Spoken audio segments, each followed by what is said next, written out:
Welcome to the Jiu Jitsu Oracle. On this episode, I, Ross, and my co host Calum are going to talk about matches we have seen, matches we hope to see, and matches we're definitely going to get to see in the future. So stick around if you want to hear chat on WNO, UFC BJJ 1, IBJJF, maybe a bit of ADCC, CJI 2.5 might even come up as well. Okay, we're going to start with the WNO under 155 Grand Prix that was won by Dorian Olivarez. So, Calum, I'm just going to open a door and let you start speaking about that Grand Prix because I know you really enjoyed it.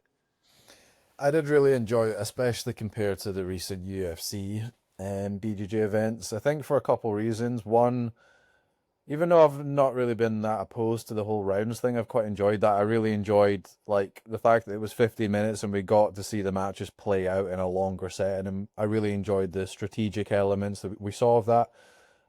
Especially like DeAndre's match versus Max Hansen. Max was having some good success, and you could tell DeAndre was kind of just like pacing himself, weathering the storm of the submission attacks, and then slowly breaking Max over time. And then you kind of saw that a little bit with the final as well. And I really enjoyed the fact that they did not give egregious stalling calls that were not needed. I think obviously they're needed sometimes, but when you know the athletes, like those four athletes that were in that tournament, you know they're not there to like stall. None of those guys have that style. They're all there to do jiu-jitsu, be aggressive. So you can just let them do that and do their jiu-jitsu and let it play out and not have to rush action. I think when the UFC does it, they turn it from like a competition to see who the best grappler is into a bit of a like circus, like let's just have entertainment for the sake of entertainment. Like one of the last events wasn't really much jiu-jitsu going on in certain parts of Jaromir's match, and then once he got a body lock and jiu-jitsu started happening, because there was less movement and less like stuff on the feet, they just gave a stalling call, which is just ridiculous. And I think anyone that actually understands and is interested in grappling would rather see the matches just play out. Like I say, you have some people that will try to stall and gain the system, but when you know the athletes, especially the ones in this 155 tournament, you can just let them do their thing. So yeah, I really enjoyed that and how it all played out, and all the grapplers were really good, all the matches were really good. Okay, so let's talk about the matches because it was interesting that that was at the forefront of your mind. You went right in with what do you think after that event? You thought, you know what, I'm going to make a point about stalling here and how they dealt with it was better than other people. So talk to me about the matches, Callum, the two semis and the final, what you liked from each competitor. Yeah, so I think the way it was kind of laid out was to have DeAndre and Dorian in the final. That is what we got. The match with Dorian and Julian was less competitive than the other side of the bracket. Max had a good heel hook attack on DeAndre, and the match just went longer in total. But all the matches were really good. Dorian looks like he improved a lot. He didn't really have to break DeAndre and Julian with his pressure. Like technically he was able to pass like first or second times, so even though he's still got that physical ability to do that, he's definitely making strides technically with his pass, and just the speed he was able to move laterally and get to an angle with the guard pass was just so deep that he was passing like first or second time. So that was really cool to see. DeAndre's match, like I say, I enjoyed the 15 minutes playing out like as a whole instead of getting cut up between the rounds, and getting to see that like DeAndre was slowly taking over the match as time went on. And then the final was really good. I think that's what everyone was waiting for and anticipating. Dorian had some early success, and then there was a little bit of kind of playing and feeling things out on the feet. That is the one time we did see the stalling calls, and I think that was fair enough, even though I liked the strategic element of looked like DeAndre was trying to like slow things down and keep it at his pace. I think a little bit more action there was fine, and it was good to see that. And then DeAndre was able to really put it on with the takedowns and the passing, and yeah, win the match from there. So most exciting thing coming out of that is just the level that Dorian's got to. I think from the version I've seen of him as of late, even though he's not necessarily achieved anything to make me think this, just from what I've seen of him eye test wise, I think he might be the best guy in the world at that weight class. Okay, so what next for Dorian? I put up a poll on our Instagram suggesting some possible opponents, and the winner was Diego Pato, and Diego Pato was mentioned after the match in Dorian's interview, and Dorian said he'd be up for it. I think Pato has one of the guards. He's one of the guys, one of the few guys that I think might have a guard that can endure Dorian and his passing right now and make for like a really interesting battle. So I would like to see Dorian against Pato in WNO, and I'm really hoping as well that we'll get to see it at ADCC in the under 66 division. So give me some thoughts on Dorian potentially facing Diego Pato, how you think that match might look, and is there anyone else you think could give Dorian a good contest right now? Yeah, so I think we are going to see the Pato match, given that that was his title, and I think Pato asked for whoever won that tournament to have a match against them, so it looks like we are going to get that. It's definitely a really interesting match. Pato is a lot shorter as well and can play a very compact guard, obviously very dangerous from guard as well, so that will be interesting to see. It was a while ago, a good while ago, before kind of Pato was Pato, but last time I saw him kind of get his guard really tested and passed was against Cade Rotolo. I think that was a WNO tournament as well. It was a while back, the same sort of like north-south passing, so I could see him withstanding Dorian's guard, but I can also see Dorian passing his guard. I think I just want to see those kind of matches now. Like I say, with the eye test, what I've seen with Dorian, I'm just like, I don't really know what you do against him. Obviously you're gonna be on bottom, unless you're like a top class wrestler, and there's not really anyone with better wrestling in that weight class. You could argue like Fabricio, and I'll get onto that in a minute with some of the matches that I want to see. So like you're gonna be on bottom. He's gonna have probably better physicality and cardio than you. His passing is just like relentless, and his ability to move explosively side to side, get to those angles. Like even if he's not passing, you might snatch something up once or twice. He's so like small and compact, he can rip his limbs out. He just seems like an absolute nightmare to deal with. So definitely looking forward to seeing the match. And Pat was obviously such a ridiculous level and has had such a great last couple of years. He can definitely still get the job done, but I'm just really intrigued to see how anyone deals with what we've seen of Dorian as of late. Baby Shark? Yeah, Baby Shark, I What think do you think? his ability to just like negate things from happening and play like a tactical game, especially under ADCC rules. If they faced off in the final, he's got such a long time to work. He's got the capability to like turtle, not concede points, and pull out a tactical win or get a score later in the match, potentially from wearing Dorian down. So it would be interested to see that from that perspective. In like a shorter format, I think he would really struggle against Dorian. And then yeah, Fabricio as well. Like Fabricio and Dorian are the two guys at 66 that we've just seen do ridiculously well against bigger guys, and it's because of their stand up for the most part. Fabricio is a bit more judo based, like just cat like athleticism, and then Dorian's more like pit bull athleticism, if those analogies make any sense. He's just bulldozing into people, really quick, explosive shot. So those two would be really interesting to see, because Fabricio is able to use that like judo good balance style to counter a lot of the wrestling, so that could potentially give Dorian issues. But yeah, would be a good match to see anyway. You mentioned Fabricio. Rumors suggest that we're going to get Fabricio against Cade Rutolo in one, I think at the end of June. I think those rumors might have started, the speculation might have started based on an interview that Fabricio's manager did in Brazil, if memory serves me right, recently. I don't speak Portuguese, so I didn't hear the interview itself, but I have seen some chat online about it. So one's really interesting because amongst their Muay Thai cards, they just drop in one banger of a grappling match. I think we're getting Kenta against Dante Leon on an upcoming card as well. Both those matches sound great. Have you got any thoughts on either of them?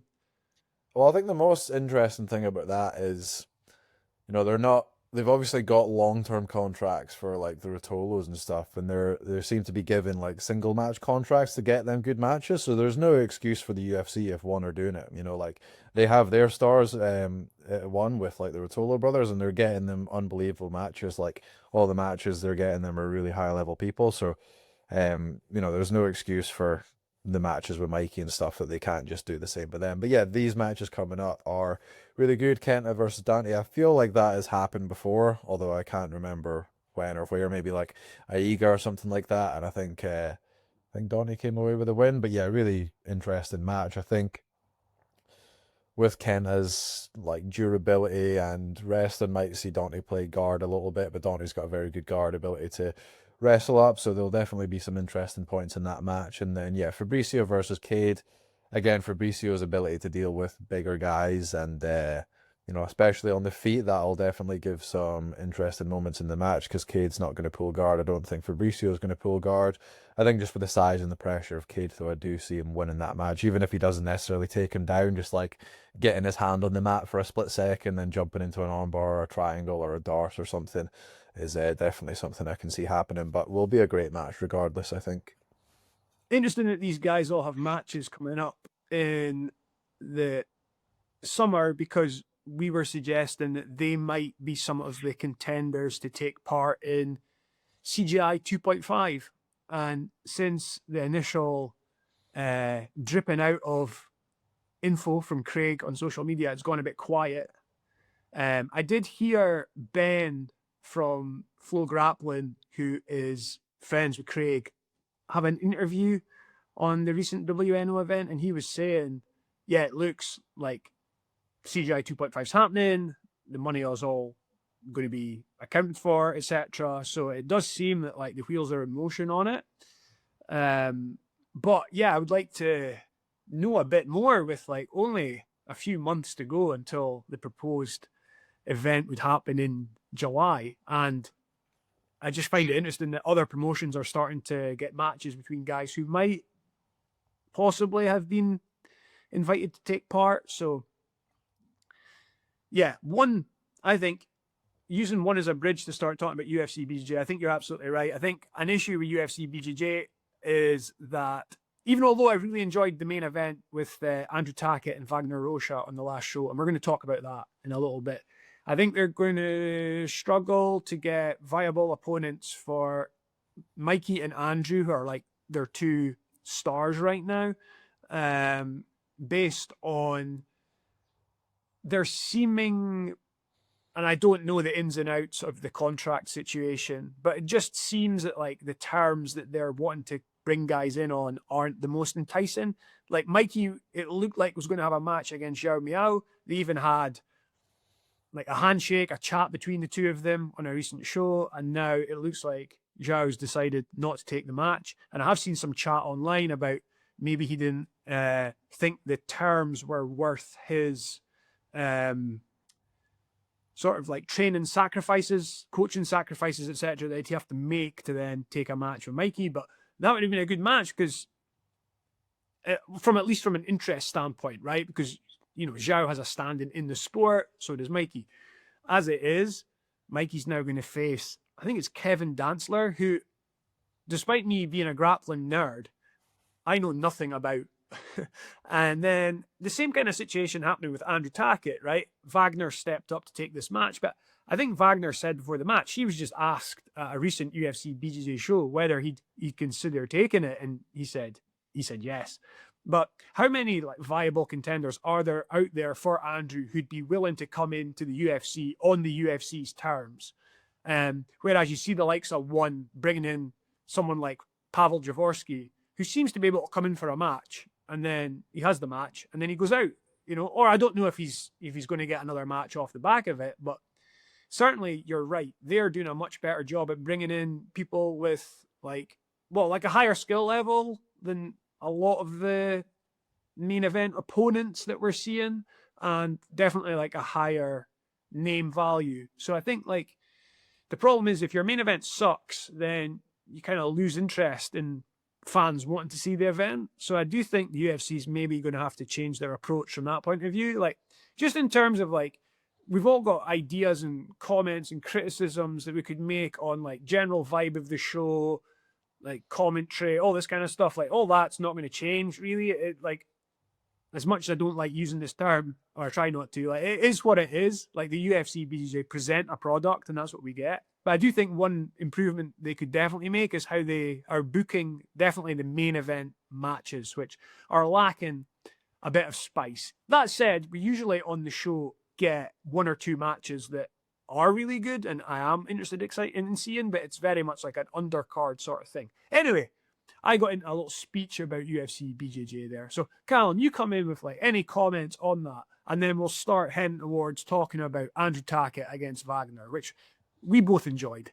Yeah, so I don't know. It seems that they are very well. It seems to be Claudia Gadelia is running some of the matchmaking. I don't know how big of a like fan or knowledgeable she is in, you know, like no-gi grappling as a whole. A lot of the pools she seems to pick from are gi guys, like Brazilian gi guys, which on one hand I think it's really cool. It's like, you know, cool to see guys like Lucas Valente coming in that don't have that many no-gi matches, but at the same time there's like such a deep pool of no-gi guys that have big name value that they could be bringing in. So I don't know if it's like either one, she isn't aware of that, or two, it's a bit of bias towards her fellow countrymen, you know, like that is definitely a thing that could be happening. So I don't know, like I say, on one hand they do get some cool guys in, but I think there is just such a big pool of guys that we want to see Andrew and Mikey against that I don't know if they're just not considering or what the deal is. I don't really know the inner workings of the matchmaking there, but it is something that they need to either get someone in to help with the matchmaking that is a bit more knowledgeable, or just do a bit more research themselves. Or point number three might be, because I think you had 2 points there, Yeah. would be maybe it's just who they can get. You know, if the terms they're offering, we hear chat about exclusive contracts. I've seen some suggestions about money offers that are out there. Maybe the terms just aren't appealing enough Yeah, no, for guys when to you come say in. that, it's like, oh no, like we can't get any matches because we've got bad terms. It's like, well, you're the ones in control of that. You know what I mean? It's like complaining you don't have any friends when you're horrible to everyone. It's like, well, that's on you, you know? Well, that was the bit when like Andrew Tackett was talking after the match with Wagner, and he's going, "People are not taking the matches. Come on, like come and face me, etc." And it's like maybe the problem is that the potential opponents that you want to come in and face you are not taking the matches for certain reasons that the promotion could resolve if they want to. It's just a suggestion. Again, like we're saying, we don't know the contract situation, but there definitely seems to be a disconnect between like what UFC are wanting to do, well, what they say they're doing with BJJ, which is like, we are going to be the best promotion.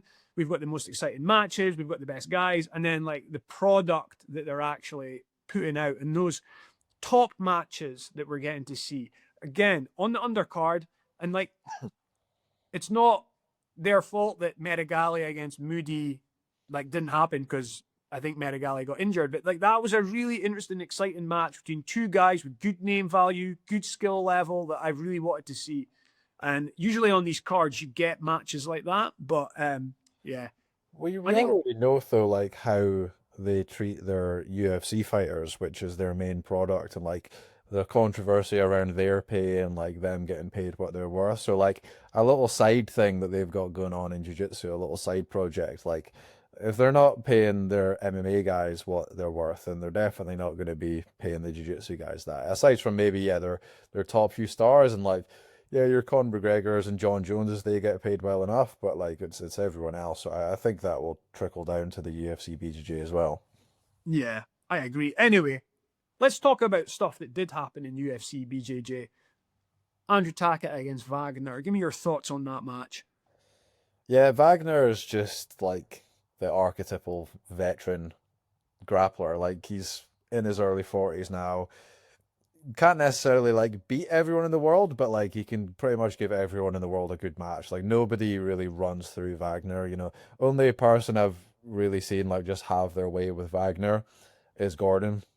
Nobody really just like runs through him. Even like was it Kynan that he got put out against at CGI as like to get like an even score. Obviously, Kynan was all over him, but like Vagner did what he needed to do and just didn't get submitted in that match. Nobody, very, very few people just like run through Vagner. So if you've got a match against Vagner, like you need to be prepared that it's going to be a horrible match. He's going to be talking to you. He's going to be like putting his fucking hand in your face and stuff, you know. So yeah, he made it a very exciting match. He was obviously outmatched athletically as far as like speed. Andrew might have that best like need to get a takedown now shot in jiu-jitsu. Like he just fires that double leg and he gets it. So Vagner was a bit outmatched in that sense, but he was able to, you know, come back with his half guard, with his like Sparta kick just to get up from bottom and his veteran tactics. So he did very well in the match, made it a very exciting match, and probably won one of the rounds, I would have thought. How valuable is it to have an old man half guard sweep in your repertoire? And all old men go towards half guard. I'm a 43-year-old jiu-jitsu practitioner. I play more half guard now, particularly deep half guard, than I've ever played before in jiu-jitsu. It just seems that like one heads that way. Calum, as much as you love a dynamic guard, maybe a berimbolo or a choi bar, even you've been known to head towards an old man half guard in a bit of a dogfight. So what do you think about that position?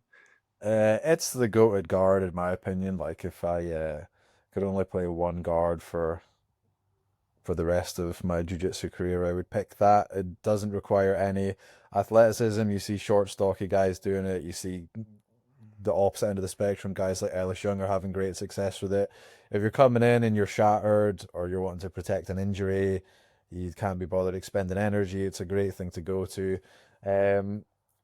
It's just once you get comfortable in the position, you know, like when I first started doing it, I was getting darsed a lot, things like that, and I was originally thinking like, oh, like I should give up on this, but like that's just what happens when you try something new. So once you kind of work out those little things in the position and you get to it, it's such a safe position. You see guys like Lucas Leitch, once they get to that position, they're just patient. They know they're going to get something. They're threatening coming up to the dogfight, threatening rolling under. There might be like 5 or 6 different sequences of eventually they're going to get somewhere. I think it's a guard you need to have in your repertoire, either, you know, coming off of like a defensive cycle, escaping mount or side control, it's there. Slowing down a quicker opponent or opponent with better cardio. If you're wanting to come in and not use much energy in training, protect yourself from an injury.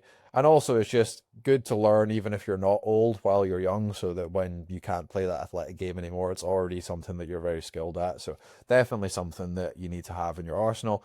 As well, when you come up on the sweep, you're already chest to chest, you're already so tight that, you know, you're coming into like a really deep body lock or smash pass. So very, very valuable guard to get good at, I think. One guy I'm studying just now, and I love watching compete, but like not the type of person you would necessarily think would play a lot of half guard, deep half in particular, is Will Wilson, who competes at like a lighter weight class, is very young, has like an explosiveness about his game, but uses deep half a lot. Something I'm trying to work on is the way he goes from deep half into X guard and then sweeps from X guard, which I think I've heard you say before is maybe your goated sweep position. Like you were saying, like if you get an X guard locked in, like your sweep potential is very, very high. Not necessarily you specifically, although it might be, but just like in general terms, like so like deep half often involves like me taking a lot of like what your opponent's giving you, you know, like there is weight on you, etc., and like you have to get comfortable there.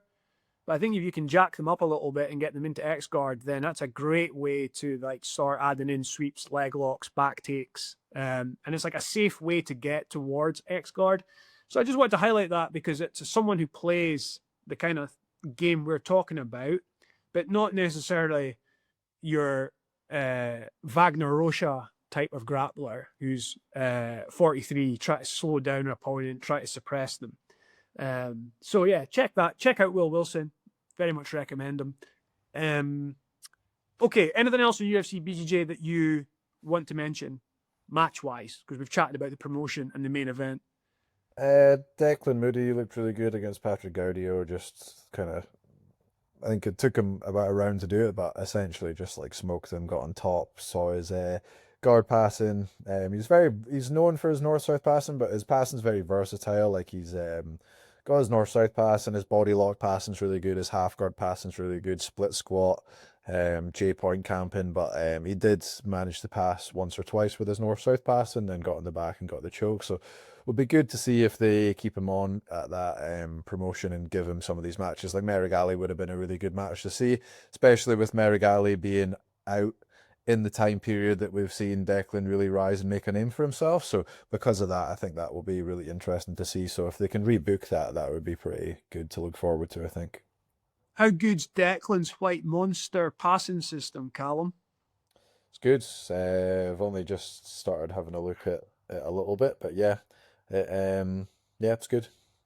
Yeah, I agree. I've been using just some very early principles on it this week to help with engaging passing, getting into that first contact position, keeping myself safe, trying to stop my elbows escaping my body. I think Declan's elbow game is possibly the best in the sport right now. If you look at his elbow positioning when he's passing guard, they're always in a great place. So anyway, I'm very early days in the DVD myself, but I do think it is really, really good and definitely worth checking out. So we've got Declan. Maybe we get the Merigali match in the future now, once Merigali gets back fit. Anything else on the show? We saw Lucas Valente take the lightweight title from Carlos Enrique. That was a good match. Saw him finish with a Aoki belly down ankle lock in the last round. So Lucas is someone I've really enjoyed watching the gi over the years. Cool to see him move over to no gi. But interesting to see how his game holds up against like a real no-gi specialist, even though that is what Carlos has been doing the last few years. He's kind of like a gi adapted game over to no-gi, but be interested to see if they give him a rematch or like they give him a new title challenger with Lucas being the new champion at that weight. So yeah, mention that as well. Just talking about the gi no-gi thing, I had a thought this morning as I was finishing my gi training session, and I put it up on the Oracle poll, and early feedback is that people are agreeing with my suggestion. So get into the comments and let us know what you think, and do that for anything we've mentioned on the pod, because we read them all and respond to them all.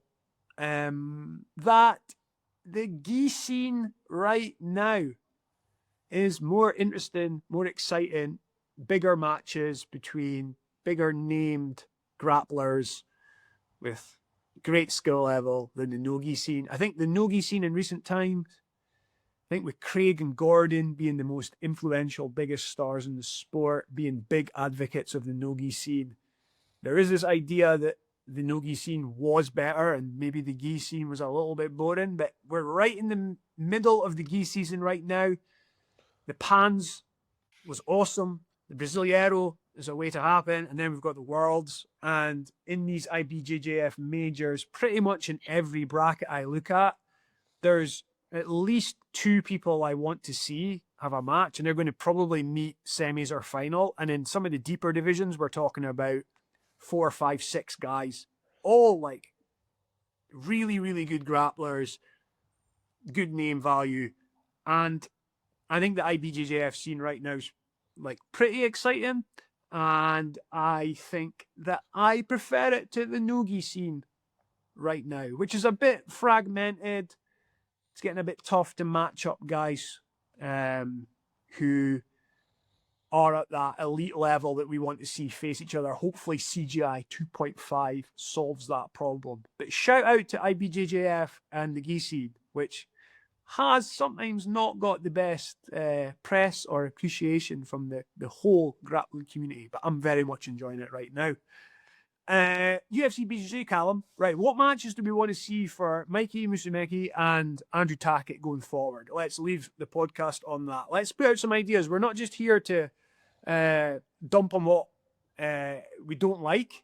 We've got to be productive and positive about it, let's try and think of some interesting, viable contenders who could face these guys. Who do you want to see Andrew face? So when the clip was posted of Andrew saying that people weren't wanting to take the match, a guy that was tagged a lot from a lot of different people and commented himself saying he would be willing to take the match was Mateusz Szynski. So definitely want to see that match. If Mateusz is up for it and they can give him a decent enough contract for the single match, then that would be really good to see. Get to see Andrew's passing versus Mateusz's guard. So yeah, I think if Mateusz is wanting to do it, people want to see it, then they should get it done. Good idea. Another name I saw mentioned was Andy Murasaki. Thought he's a viable contender for a match that's potentially gettable for UFC BJJ. What's happened to Jansen Gomez? I've got no idea. I don't either. If anyone knows, please let us know. Because he'd started doing some no-gi, and then he could go against Andrew. That could be exciting. There could be a lot of action there. Anyone else you think could be in the mix? Let us know. We need guys who have the skill level to face Andrew and are out there and are not tied to other contracts and who would potentially come in for a match. So there are suggestions right now. And then what about Mikey? What do we do with him? So I think if Mikey's very insistent that he's only going to compete at his weight, guys that can make that weight would give him a good match, like Talson Suarez would be one. And Pato, I think, can make that weight, especially given the fact that he's competed light feather in the gi before. Miriam could maybe make that weight if he really needed to, but at the same time, I would like to see Mikey just take some matches at 66 if they've got a weight class there. He was going to have a match with Cade Rotolo last summer, I think. So if he's willing to have a match with the best guy in the world at 77, then you should be willing to face the guys at 66, I think. Yeah, Mehram would be a good opponent. Yeah. So that would maybe be my suggestion right now. I think with that weight class, just watching the pans, there's a lot of good young talent coming through. But and they're obviously doing the gi right now, from the likes of AOJ. But maybe it's a bit early for them to face Mikey. And then Melky Galvao's crew are making big strides. We're seeing colored belts just coming off juvenile that are getting deep and winning ADCC South America trials. Again, might be a bit early for those guys to face Mikey, but maybe not. Maybe you can get one of them in to make for an interesting, exciting match.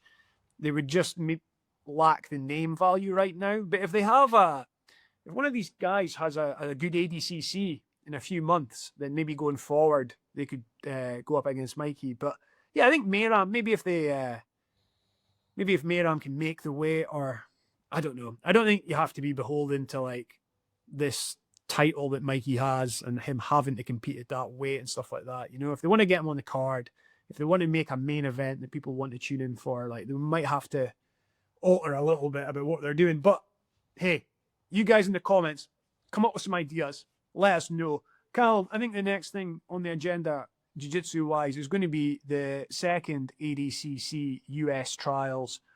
So we'll be back in the near future to probably preview that and definitely review that. So subscribe, follow the Jiu Jitsu Oracle, and we'll be back real soon.